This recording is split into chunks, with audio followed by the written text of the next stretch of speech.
Queridas irmãs, queridos irmãos, amigos internautas, sejamos todos muito bem-vindos nesta tarde linda, em que, apesar de estarmos separados fisicamente, estamos unidos pelo coração, pelo pensamento, pelo amor, pela vontade de estarmos todos juntos. Estamos aqui nesta tarde de hoje para agradecer a nossa querida irmã Lúcia Smidit por essa música linda, porque música trata, música cura. Musicoterapia é uma das ferramentas que o Cristo utiliza para nos ajudar. Gostaríamos também de dar as boas-vindas ao nosso querido irmão José Luiz, palestrante desta tarde de hoje, trazendo para nós um medicamento chamado Leis Morais, em que costumamos dizer que é palestra, mas é mais uma ferramenta que o Cristo utiliza para nos ajudar, para que possamos nos manter de pé e, ao final, cumprir a nossa jornada. Gostaríamos também de pedir a todos aqueles que sentirem vontade de trazer as suas águas para que elas possam ser transformadas em medicamentos e elas serão fluidificadas pela espiritualidade amiga e que Deus nos ampare. E agora, acalmando os nossos corações, vamos dizer: Pai nosso que estais nos céus, santificado seja o vosso nome. Venha a nós o vosso reino.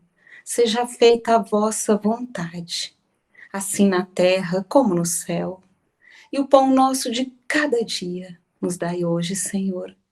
Perdoai todas as nossas ofensas, na medida em que perdoarmos aos que nos têm ofendido. E não nos deixeis cair em tentações, mas livrai-nos de todo o mal, de todos os males, de nós mesmos, agora e na hora da nossa morte. Que assim seja, graças a Deus, e que Jesus esteja conosco, agora e a cada momento. Vamos agora passar a palavra para o nosso querido irmão José Luiz, para que ele nos traga a palestra de hoje em forma de medicamento, as leis morais. Olá, amigas, olá, amigos, sejam bem-vindos à nossa palestra de hoje. Essa palestra que está dentro da 24ª Semana de Kardec, aqui do Centro Espírita André Luiz. Semana de Kardec realizada já há 26 anos, com apenas 2 anos que não foi possível a realização. Então nós estamos agora comemorando a 24ª Semana de Kardec. Essa Semana de Kardec ela acontece sempre em abril, porque no dia 18 de abril de 1857, Kardec lança em Paris, na França, o Livro dos Espíritos. Esse livro que vem também combinar com o advento do Espiritismo, além de ser a inauguração dessa obra, também a inauguração da doutrina espírita no mundo, onde inaugura-se também uma nova era para a regeneração da humanidade. 18 de abril é considerado o Dia Internacional do Espiritismo, justamente por esse motivo. Então foi 18 de abril de 1857 que veio a lume o Livro dos Espíritos, que significa para nós espíritas a coluna vertebral da nossa doutrina. Então nós tivemos já no dia 18 de abril, no domingo passado, onde comemoramos 164 anos da doutrina espírita no mundo, tivemos a palestra do nosso companheiro e amigo Marcos Ciasqueiros, que nos trouxe o tema Vida e Obra de Allan Kardec. Quarta-feira, dia 21, que foi inclusive feriado, nós tivemos nosso companheiro, nosso amigo, Flamarion Vidal, que falou sobre Allan Kardec e a Revista Espírita. E hoje, eu, José Luiz, para quem não me conhece, vamos falar sobre as leis morais. As leis morais, que é justamente está justamente na terceira parte, toda a terceira parte do Livro dos Espíritos, e que é a essência da alma do Espiritismo. As leis morais, repetindo, e a essência e a alma do Espiritismo. Não há realmente Espiritismo sem a base moral. É essa base moral que o Espiritismo vem tentar colocar em nós, espíritos encarnados na Terra, né, para que possamos atingir, alcançar os mundos superiores. Então, o nosso tema de hoje é justamente esse, as leis morais. Vamos começar contando uma pequena história de um jovem que não acreditava em Deus. Para ele, tudo o que existia, tudo o que ele admirava, ele atribuía simplesmente à natureza. Tudo é obra da natureza. Então não existe Deus, segundo ele. Então conta essa história que esse jovem saiu para fazer uma caminhada, um passeio na floresta. E ali, na floresta, ele andava contemplando as árvores frondosas, o vento mexendo com as folhas das árvores, os rios, os pássaros cantando, uma bela cachoeira jogando água, ele sentindo aquela brisa no seu rosto, e ele admirando tudo aquilo, né, contemplando tudo aquilo, mas tudo como obra da natureza. Para ele, Deus não existia. Ele então andava por ali assim, extasiado, de tanta emoção, de tanta coisa bonita que ele percebia. Mas aí, num certo momento, ele começou a sentir que alguma coisa o perseguia, alguma coisa vinha atrás dele ali, andando atrás dele, seguindo. E ele ficou preocupado, então. Ele então acelerou um pouquinho o passo, mas quando ele acelerava o passo, ele sentia que os passos atrás dele também se aceleravam. E ele ficou apavorado e começou a ficar nervoso e tal. E ele então começou a correr. E ele corria, e quanto mais corria, mais ele sentia que aqueles passos se aproximavam dele. Então, em certo momento, ele olhou para trás para ver se via alguma coisa, tropeçou, caiu. E quando ele caiu, quando ele olhou para cima, vem aquela fera em cima dele. Aquela fera que parecia estar faminta. Parecia que há muito tempo que ela não se alimentava, e ela sentou em cima dele para abocanhá-lo. Nesse momento de desespero, ele gritou: "Meu Deus, me ajude!" E Deus então... Aí quando ele disse: "Meu Deus, me ajude", aí tudo parou. As águas pararam de balançar, os rios pararam de correr, a cachoeira parou de jorrar sua água, enfim, tudo parou. Até aquele animal feroz que estava em cima dele também ficou ali, congelado. E naquele momento vem aquela voz que diz a ele: "Como você quer que eu te ajude se você acha que eu não existo? Não tem como te ajudar se eu não existo. Só posso te ajudar se eu existisse para você." E aquele jovem, que era muito cético mesmo, disse: "Não, mas eu não acredito mesmo que você existe. Por favor, me ajude. Eu estou passando por um momento difícil, correndo perigo de vida, me ajude." "Não, não tem como. Só se você aceitar a minha existência. Porque senão não tem como te ajudar. É normal isso. É racional." E o jovem disse: "Não, mas infelizmente eu não acredito mesmo." "Aí, então não posso fazer nada", disse a voz. E aí ele disse: "Então, pelo menos, já que você não pode me salvar, pelo menos cristianize essa fera." Diz assim. E aí a voz disse: "Não, tudo bem. Aí eu posso fazer." E aí tudo voltou a funcionar, tudo voltou as árvores começou a mexer, os ventos, tudo. E a fera que estava ali já ia abocanhar ele.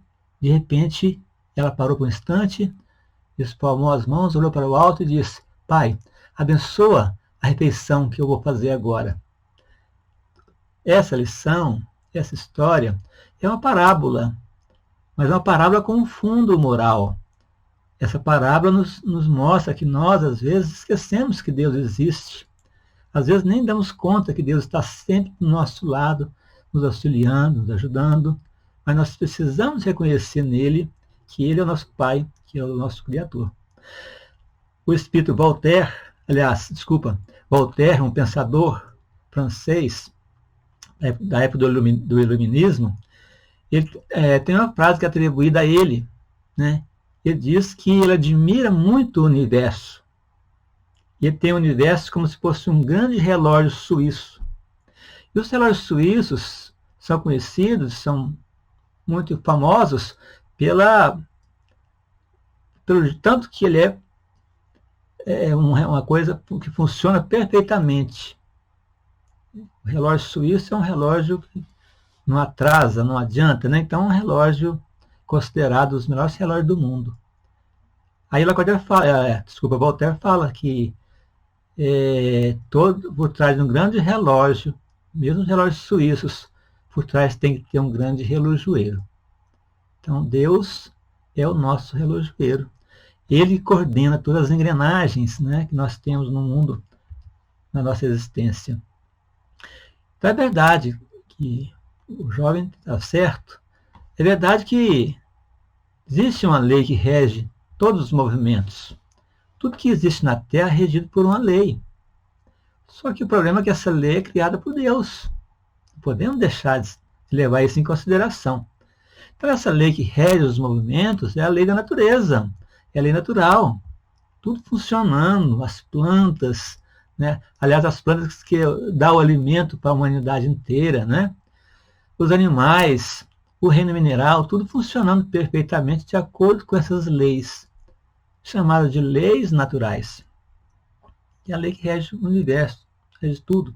Desde um pequeno grão de areia que movimenta nas dunas, para lá e para cá, na praia, em todo lugar, até mesmo os sistemas solares do universo, os orbes, os mundos, até mesmo o nosso próprio organismo, todo ele é organizado, tem o seu funcionamento baseado nas leis, que são as leis naturais. Então a gente observa o que um grão de areia tem a ver, né? Então para nós às vezes um grão de areia não vale nada, não tem significado nenhum, mas uma duna ou um deserto é formado por grãos de areia. E Chico Xavier, que é esse espírito maravilhoso que viveu entre nós, já tinha essa visão ampla, né? Com 12 anos de idade, ele foi desafiado a escrever um poema na frente de todos os seus coleguinhas, porque eles estavam duvidando dele, que tinha conseguido vencer um concurso literário a nível estadual. As pessoas duvidavam, porque ele era uma pessoa muito quietinha, caladinha no cantinho dele, então eles achavam que ele tinha feito alguma coisa errada ali, né? E tinha ganhado esse prêmio ilicitamente. Então a professora, muito carinhosamente, convidou o Chico para ir até a lousa, né? Se ele escreveu aquele poema ali, que ele escrevesse outro na frente dos coleguinhas para acabar com essa dúvida toda. E o Chico aceitou o desafio. E aí uma coleguinha deu o tema para ele escrever. O tema era O Grão de Areia. E o Chico escreveu: Meus filhos, ninguém escarneça da criação. O grão de areia é quase nada, mas parece uma estrela pequenina refletindo o sol de Deus. Só um espírito tão evoluído como Chico Xavier poderia nos dar essa lição, dar-nos valor, que seja um grão de areia. Que quem não dá valor num grão de areia, não dá valor no ser humano também.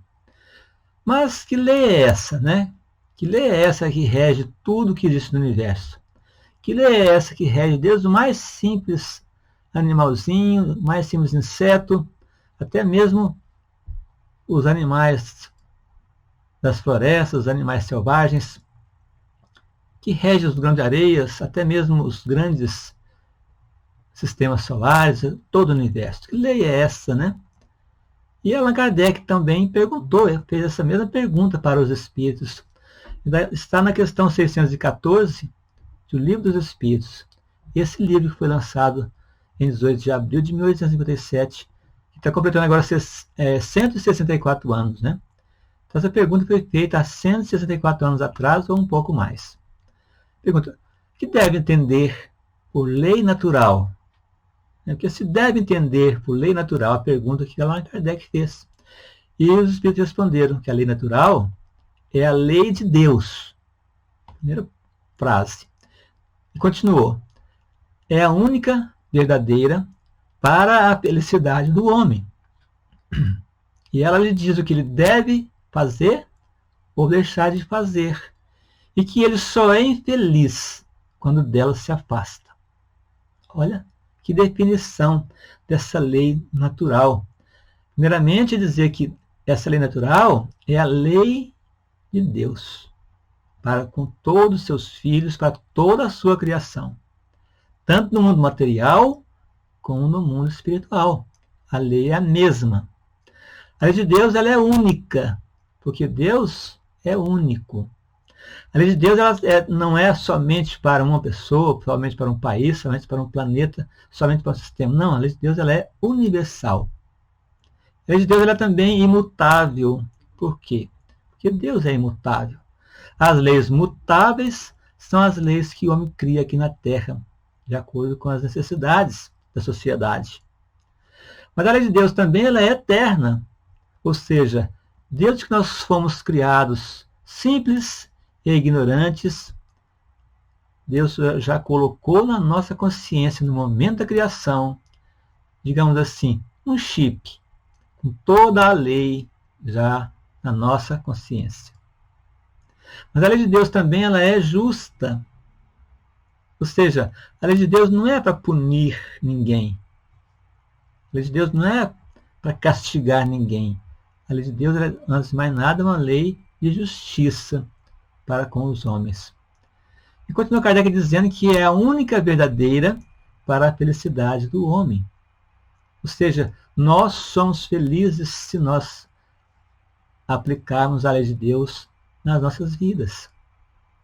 Como nós já dissemos, Deus não criou as leis não foram criadas para punir ninguém, nem para castigar ninguém, como nós já dissemos. Por que então que nós somos castigados? Porque nós desobedecemos a lei. Então, se você reclama que o Departamento de Trânsito criou leis para punir os motoristas, não. As leis existem. Nós só seremos punidos se nós cometermos as infrações. Mas se nós andarmos direitinho de acordo com a lei, não vai afetar a gente, né? Então a lei ela é para a nossa felicidade, para nos ajudar, para fazer que o homem se torne feliz cada vez mais. E diz ainda os Espíritos que essa lei natural, essa lei de Deus, ela indica para nós o que nós devemos fazer, o que nós não devemos fazer. Ela é clara, né? Mas nós às vezes não enxergamos. Então os Espíritos dizem que o homem só é infeliz quando ele se afasta das leis de Deus, das leis divinas, né, que nós temos para nós. Mas continuando, então, no livro Pensamento e Vida, pelo Espírito Emmanuel e pela mediunidade de Francisco Cândido Xavier, Emmanuel diz que o verme é amado pelo Senhor, tanto quanto o anjo que o representa perante o verme. Então Deus não diferencia, não difere. Ele ama tanto o verme quanto o anjo que é o seu representante perante Deus, né? Então Jesus, aliás, então essa mensagem de Emmanuel, ela vem nos mostrar que Deus não discrimina. Deus ama tudo que existe na natureza, que é tudo sua criação. E ainda continua Emmanuel dizendo que a seiva que nutre a rosa é a mesma que alimenta o espinho dilacerante. Na árvore em que aninha o pássaro indefeso, pode acolher-se a serpente com as suas armas de morte, né? Então, tudo que está aqui, tudo tem sua função. Nada que Deus criou não tem sentido, tudo tem a sua importância na criação de Deus. Deus não criaria nada para não ter um significado. Mas as pessoas às vezes falam assim, mas se existe uma lei, né, tão boa, tão maravilhosa como essa, que é a lei de Deus, que ensina os homens o que deve fazer, o que não deve fazer, onde eu vou encontrar essa lei, né? Qual é o acesso que eu tenho nessa lei? Será que essa lei está nos livros de Moisés, no Pentateuco, na Torá? Ou será que está nos livros dos muçulmanos? Ou será que ele está no livro, no Bhagavad Gita, dos indianos? Onde está essa lei? Ou está no Evangelho de Jesus? A pessoa pergunta, né? Onde é que está essa lei? Preciso ter acesso a ela para conhecer essa lei e poder aplicar na minha vida. E os Espíritos respondem. Kardec pergunta isso, né? Onde está escrita a lei de Deus? E os Espíritos respondem, na consciência.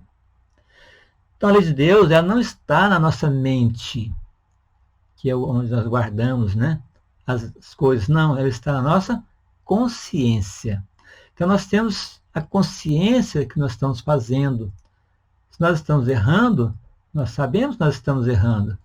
Se estamos acertando, também sabemos. Então nós temos essa lei na nossa consciência, gravada na nossa consciência. Mas essa lei, ela é apropriada, ela não é igual em todos os mundos, mas é a mesma lei. Apenas porque essa lei ela é apropriada de acordo com a evolução de cada mundo, com a evolução, com o progresso daquelas humanidades que vivem naquele mundo ali, né?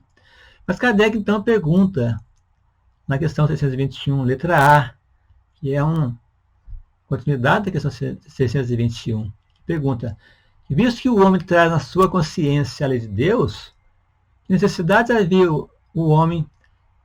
havia de lhe ser revelada? Desculpe. Porque muitos vieram como reveladores. A história nos conta de Forri há 4.000 anos atrás, há 4.000 anos antes de Cristo, 6.000 anos atrás. E Forri já dizia que ele estava apenas trazendo as memórias dos seus antepassados. Antes dele não tem ninguém, porque a história não existia ainda. Depois vamos ver Confúcio, Buda, Krishna, o próprio Abraão, Isaac, Jacó, tantos outros. Moisés, vindo fazer a primeira grande revelação divina, depois do Cristo, todos vieram como reveladores. Por que então, se a lei está na nossa consciência, perguntou Kardec, por que então que ela deveria ser revelada? E tinha tantos reveladores para revelar a lei de Deus. E os Espíritos respondem para nós, dando assim um puxão de orelha, né? Ele a esquecera e desprezara. Quis então Deus que ele fosse lembrada. Então nós esquecemos da lei. Talvez esquecemos até mesmo de propósito, porque é difícil cumprir, dependendo do nosso estágio evolutivo, né, de cumprirmos essa lei. Então todos aqueles que vieram antes foram reveladores. Vieram revelar essas leis que estão já na nossa consciência. Vieram fazer que essa lei saísse da nossa consciência. Vieram nos lembrar dessa lei que está na nossa consciência. Todos foram reveladores. Agora, Kardec não foi um revelador. Kardec foi um codificador. Reveladores foram os espíritos. Essa pleia de espíritos superiores que vieram sob a coordenação do Espírito de Verdade, que nada mais é do que o nosso Cristo, o nosso irmão maior, que veio aqui, né, coordenar essa pleia de espíritos para nos trazer, né, essa grande revelação, que é a terceira revelação divina. Então, a primeira revelação ficou personificada em Moisés, a segunda no Cristo, e a terceira, ela é coletiva. Não foi revelada num único ser, mas sim por vários espíritos em várias partes do mundo, através de vários médios, de maneiras diferentes, né? Continuando, vamos ver então que Allan Kardec, ele como codificador, ele dedicou a terceira parte de O Livro dos Espíritos, intitulado As Leis Morais, ou As Leis Divinas, ou a Lei Natural, que é a lei de Deus. Então ali nós vamos encontrar no Livro dos Espíritos, na terceira parte, toda ela as leis morais. Como temos 10 mandamentos da lei de Moisés, temos também 10 leis morais, né? Talvez uma coincidência, será? Então, nós temos a lei dividida em 3 partes, segundo nos estudos de Allan Kardec. A primeira parte, que é a lei para com Deus. A segunda parte, a lei para consigo mesmo. E a terceira parte, a lei para com o próximo. O que está totalmente dentro daquele resumo que Jesus fez de toda a lei. Quando aquele fariseu o procura e pergunta a ele: Mestre, qual é o maior mandamento da lei? E ele responde: Amarás o Senhor teu Deus de todo o teu coração, de toda a tua alma, de todo o teu espírito. Esse é o maior e o primeiro mandamento. E aí o segundo, que é igual ao primeiro, que amarás o teu próximo como a si mesmo. Então está aqui: amar a Deus, amar ao próximo e amar a si mesmo. São as leis, o resumo da lei de Deus. E essa lei de Deus, essas leis, então, ela vem, primeiramente, com 2 leis. As leis para com Deus, que é a lei da adoração e a lei do trabalho. Porque Deus é o nosso Pai, nós temos que adorá-lo. Adorar não é adoração com aquele fanatismo. Não. É adorar com a consciência. Como eu adoro meu pai, adoro minha mãe, adoro minha namorada, meu namorado, né? Eu adoro, porque eu gosto, porque eu tenho aquele carinho por ele. Então Deus é nosso Pai. Então nós temos um carinho enorme pelo nosso Pai. Então é uma lei de adoração. Na época de Moisés adorava-se de maneira diferente, né? Era idolatrado. Não é isso mais. E a lei do trabalho. Ou seja, nós estamos aqui a trabalho. Ninguém vem aqui na Terra a passeio. Então Deus quer isso, né? Que o nosso trabalho, nós evoluímos através do nosso trabalho. A lei para consigo mesmo. São 3. Lei de reprodução, lei de conservação e lei de destruição. Parece estranho, não é? Mas é isso. A lei de reprodução é a lei que renova o mundo. Não é? Todos os seres que reproduzem, né? São seres orgânicos que têm vida, que nasce, reproduz e morre. É o ciclo da vida. Lei de conservação é porque nós precisamos ter esse instinto de conservação. Ninguém atravessa a rua sem olhar se vem um carro, se não vem. Porque se fizesse assim, se não fosse esse instinto de conservação, o homem morreria muito, muito jovem ainda. Então o homem toma cuidado, né? Ele tem esse instinto de conservação. A lei de destruição. Allan Kardec fala, né? Os espíritos falam para Allan Kardec que o que nós chamamos de destruição nada mais é do que uma renovação para melhor.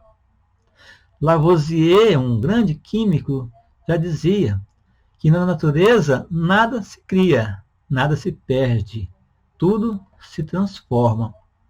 Então essa lei de destruição é como você compra, por exemplo, uma casinha muito simples, feita muitos anos atrás, com material antigo, arcaico, ultrapassado, e você então destrói aquela casa para quê? Para construir uma casa mais moderna, com materiais mais modernos, com mão de obra mais moderna, né?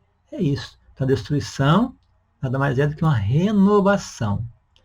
E a 4ª lei, que aliás é a lei com o próximo, são 4 leis, que é a lei de sociedade, a lei do progresso, a lei da igualdade e a lei da liberdade. Essa é a lei para com o próximo. Nós não nascemos para viver no isolamento. Nós vivemos em sociedade. Como diz Joana de Ângeles, o homem é um ser gregário. Nós precisamos de compartilhar com o nosso próximo, porque ninguém tem conhecimento de todas as coisas. Então, tem o professor, tem o médico, tem o engenheiro, tem o advogado, né? E um precisa do outro. Então tem que compartilhar, por isso temos que viver em sociedade. A lei do progresso. Nós estamos na Terra para progredir. Como temos o ensinamento do Espiritismo que diz: nascer, morrer, renascer ainda, progredir continuamente. Tal é a lei do progresso. Todos estamos aqui para progredir e não para involuir. né? A lei da igualdade. Cada dia que passa, mais nós vamos ter a consciência que nós somos todos iguais. Ninguém é diferente, né? Não podemos discriminar ninguém, não, pela cor, pela religião, pelo sexo, pela a cultura. Não. Todos nós somos irmãos. Deus é o Pai. Nós somos todos filhos de Deus, portanto, somos todos irmãos uns dos outros. E ninguém tem o direito de discriminar ou de fazer o mal ao seu irmão, ao seu próximo. E, finalmente, a lei de liberdade. A lei de liberdade, ela vem através do progresso. Como já dizia, conhecereis a verdade, e a verdade vos libertará. Então, essas são as 9 leis.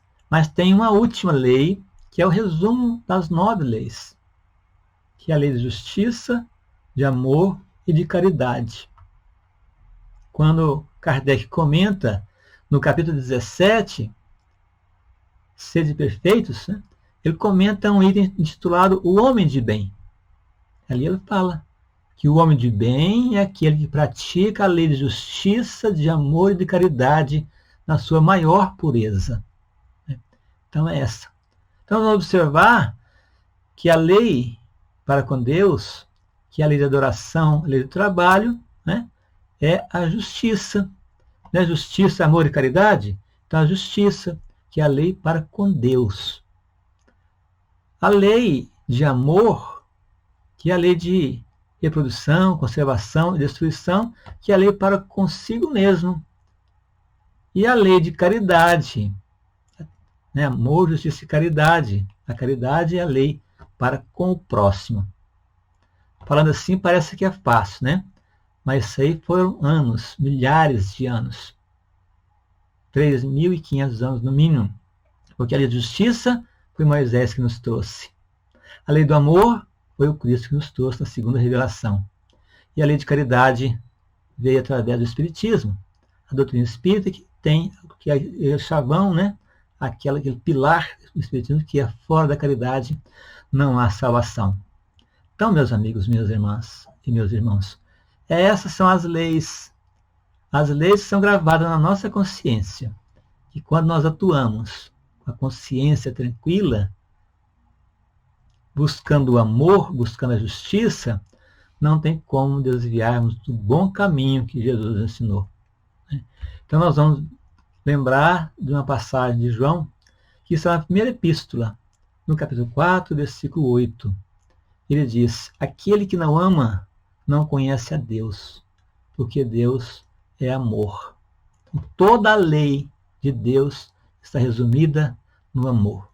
Amar a Deus sobre todas as coisas e amar ao próximo como a si mesmo. Tudo é amor. Todas as leis, todos aqueles que vieram trazer as suas leis, suas revelações, vieram trazer o amor para a humanidade. Mas até a mesma lei olho por olho, dente por dente? Sim. Até a lei olho por olho, dente por dente. Porque essa lei já foi um avanço para a época. Porque antes não tinha lei nenhuma. Então prevalecia o mais forte, que detonava tudo, passava com um trator em cima das pessoas. Aí vem a lei, assim, não, assim não. É olho por olho, dente por dente. Então, às vezes, a gente tem essa lei, às vezes, como uma coisa negativa. Não, essa lei veio no seu tempo. Mas já passou o tempo dessa lei. Embora até hoje muitas pessoas ainda aplicam essa lei, né, no trânsito, na família, todas as pessoas gostam, né, que é a lei da vingança. E existe a vingança ainda no nosso meio. Mas Jesus veio nos trazer, então, um mandamento. Jesus não veio trazer nenhuma lei nova.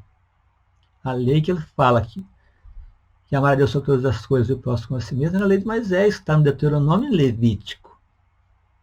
Ele veio, não vim destruir a lei, vim para que ela fosse cumprida em toda a sua extensão, até o último J. É assim que ele disse. Então ele disse assim, está em João, capítulo 13, no Evangelho de João, capítulo 13, versículo 34 a 35. Ele fala: um novo mandamento vos dou, que vos ameis uns aos outros, como eu vos amei a vós, que vós também amai os outros como eu vos amei. Ele diz ainda, nisto todos conhecerão que sois meus discípulos, se vos amardes uns aos outros. Essa é a mensagem, né, de amor, de amar ao próximo. Essa que é a grande lei natural, a lei de amor. Tudo funciona perfeitamente quando nós aplicamos no que nós fazemos o amor.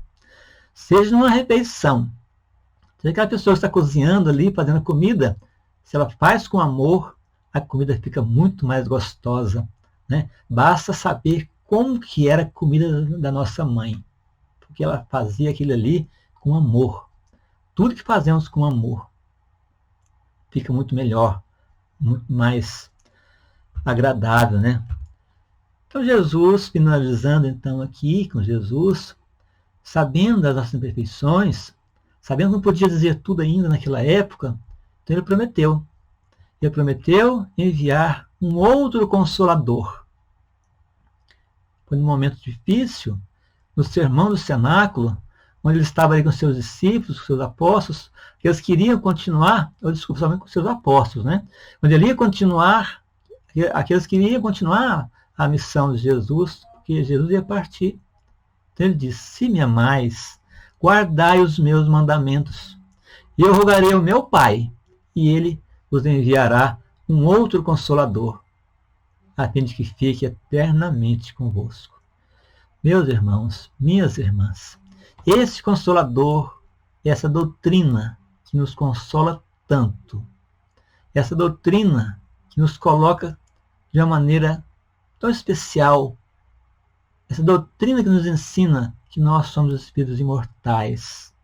Nós estamos aqui hoje, mas nós temos um pretérito, nós temos um passado, e nós estamos aqui hoje vivendo o presente e teremos um futuro, porque o espírito não morre, a vida continua.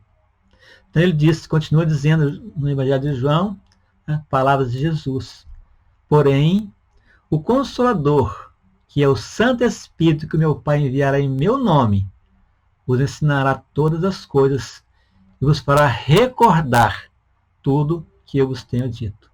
Ou seja, o homem precisa realmente de estar sempre sendo lembrado, porque ele esquece, porque às vezes, né, ele despreza a lei divina. Ele escolhe a porta larga, a porta da perdição, em detrimento da porta estreita, que é a porta que todos nós iremos seguir. Então, meus amigos e minhas amigas, está aí as leis de Deus, para que possamos colocá-la em prática. Podemos resumir toda essa lei natural uma palavrinha tão simples, que é a palavrinha amor. Amai-vos uns aos outros, como eu vos amei. Esse é o ensinamento do Cristo. Que Jesus nos abençoe, que nós possamos, aqui nesse momento de agora, de encerramento da nossa semana de Kardec, possamos dar mais valor à nossa vida, dar mais valor à vida do meu semelhante, do meu próximo, e dedicar um pouco mais à doutrina espírita, que é a doutrina consoladora, que é o consolador deixado por Jesus. Muito obrigado a todos pela paciência, que Jesus nos abençoe e nos proteja. Que assim seja. Muito obrigado.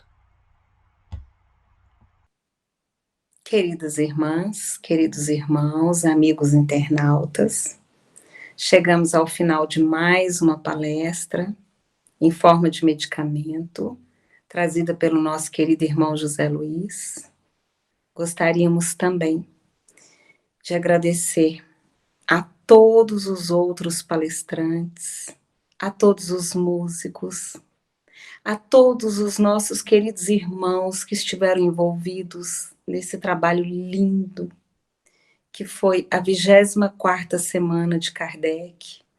Chegamos nesta tarde de hoje ao encerramento desta 24ª semana, muito felizes, muito gratos a toda a espiritualidade amiga que permitiu com que toda essa semana de Kardec acontecesse da melhor forma possível. Gratidão a todos os envolvidos. Gostaríamos também de agradecer ao presidente da nossa casa, senhor Antônio Vilela, e sua esposa Edilene, a todos os trabalhadores da Casa André Luiz, que estão envolvidos nesse trabalho em que as palestras chegam aos nossos lares, através da internet. O senhor Vilela é um visionário, ele tem o olhar lá na frente, e é graças a essa capacidade que ele tem de abraçar cada um de nós, de nos fortalecer nos projetos que a espiritualidade envia para nós, é que tudo sempre é possível. A exemplo dessas palestras e de todo o trabalho da nossa casa, que continua de pé, levado à frente, a todos os lares, em países diferentes, não só no Brasil. A nossa Casa André Luiz está andando pelo mundo, com a força dos ventos. Por isso que nós agradecemos muito o presidente da nossa casa, porque ele não é só um presidente de uma casa espírita, ele é um trabalhador bastante atuante. E é graças a ele que nós temos força para seguir com todos os projetos espirituais adiante. Dito isso, nós também agora vamos fazer a nossa prece de encerramento da 24ª semana de Kardec, com os corações banhados de alegria, de amor e de extrema gratidão. Pai nosso, que estais nos céus, santificado seja o vosso nome. Venha a nós o vosso reino, seja feita a vossa vontade, assim na terra como no céu. E o pão nosso de cada dia nos dai hoje, Senhor. Perdoai todas as nossas ofensas, na medida em que perdoarmos aos que nos têm ofendido. E não nos deixeis cair em tentações, mas livrai-nos de todo o mal, de todos os males, agora e na hora da nossa morte. Que assim seja, graças a Deus. Fiquemos todos em paz e que Jesus nos ampare, nos fortaleça, esteja conosco. Gratidão a cada um que está conosco dentro da Casa André Luiz, fisicamente, espiritualmente e emocionalmente. Que Jesus nos ampare.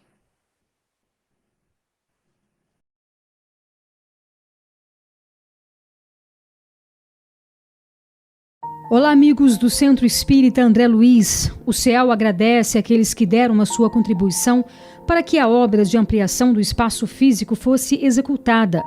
Solicitamos que os nossos colaboradores continuem nos apoiando para que possamos cumprir nossos compromissos com os salários dos funcionários que cuidam da manutenção e segurança da nossa casa e também as despesas com água, energia elétrica, material de limpeza e etc. As doações podem ser de qualquer valor e podem ser via conta bancária ou na secretaria pela manhã. Mais informações no nosso site www.cealdf.org.br. O CEAL conta com a sua contribuição.